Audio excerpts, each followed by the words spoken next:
नमस्कार मंडळी. मागच्या वर्षी आई-भाऊ जेव्हा आले होते, तेव्हा आम्ही सगळेजण अलोहा या पार्कला गेलो होतो. आणि अलोहा हे सफारी पार्क आहे. हे प्रायव्हेट सफारी पार्क आहे. बहुतांश रेस्क्यू केलेले प्राणी इथे बघायला मिळतात. घरापासनं 1.5 तासांच्या अंतरावर हे पार्क आहे. दुपारून आम्ही या पार्कला जाण्यासाठी निघालो. घरातनं निघाल्यानंतर रूट 1 साऊथवर गेल्यावर साधारण 50 मैलवर पार्क आहे. तिकीट घेऊन गाडीनेच आपण पूर्ण पार्क बघू शकतो. आपल्याला गाडीतनं उतरायची आवश्यकता पडत नाही. जेव्हा आपण तिकीट काढतो तेव्हाच प्राण्यांसाठी फूड पण विकत घेऊ शकतो. गाडीच्या जवळ सगळे प्राणी येतात, त्यांना खायला देता येतं. लहान मुलांना हे सगळं करताना खूप मज्जा वाटते. खूप सारी लहान मुलं इथे आलेली होती.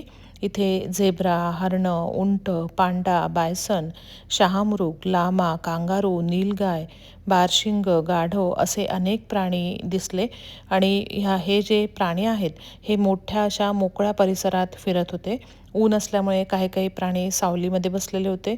मोर पण पिसारा फुलवून नाचताना इथे दिसले. इथे पांढरा मोरसुद्धा बघायला मिळाला. आणि हे सगळं फिरून झाल्यानंतर आतमध्ये छोटासा त्यांनी झू केलेला आहे. केजमध्ये पण भरपूर सारे प्राणी ठेवलेले आहेत. इथे बंगालचा टायगरसुद्धा बघायला मिळाला.